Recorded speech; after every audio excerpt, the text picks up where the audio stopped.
বিসমিল্লাহির রহমানির রহিম। আসসালামু আলাইকুম রহমতুল্লাহি ওয়া বারাকাতুহু। হ্যালো ভিউয়ার্স, আপনাদের জন্য আজকে একটি পাওয়ারফুল বশীকরণ নকশা নিয়ে আসলাম। এটা স্বামী স্ত্রীর মধ্যেও করা যায় এবং প্রেমিক প্রেমিকার মধ্যেও করা যায়। তবে আমি স্বামী স্ত্রীর মধ্যে যে বশীকরণটা করা লাগবে সেই বশীকরণটাই আমি বলে দিচ্ছি। তাছাড়া প্রেমিক প্রেমিকারটা অন্য আরেকটা ভিডিওতে বলবো।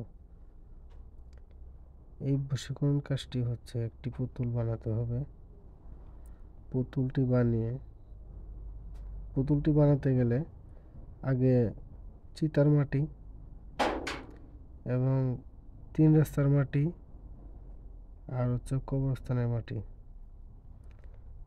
এই 3 মাটি একত্র করিয়া তারপর একটি তাবিজ লিখবেন মেশক জাফরান কালি আর কস্তুরি দিয়ে।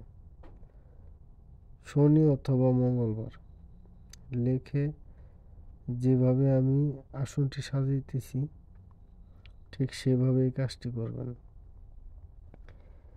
এই নকশাটি একটি পুতুলের পেটের ভিতরে ভরে এই যে কুণ্ডলীর মধ্যখানে রাখবেন। রাখার পরে কিছু মরিচের গুঁড়া রাখবেন আর সিঁদুর রাখবেন। সিঁদুরটি রেখে কুণ্ডলী জ্বালাবেন। যেভাবে খড়ি দিয়ে কুণ্ডলী জ্বালাবেন। কুণ্ডলীটি জ্বালিয়ে তারপর মন্ত্রটি 108 বার পড়বেন।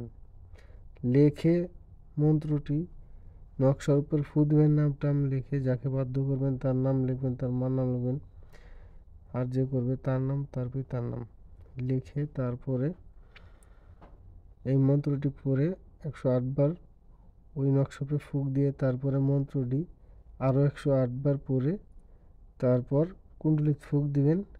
তো যেখানেই থাকুক সর্বোচ্চ 24 ঘন্টার মধ্যে সে যে জায়গায় থাকুক না কেন সে কাঙ্ক্ষিত ব্যক্তি আসতে বাধ্য ইনশাআল্লাহ।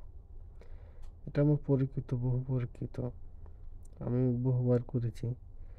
আপনারা করে দেখতে পারেন। যে মন্ত্র এবং নিয়ম দুটোটাই দিয়ে দিয়েছি।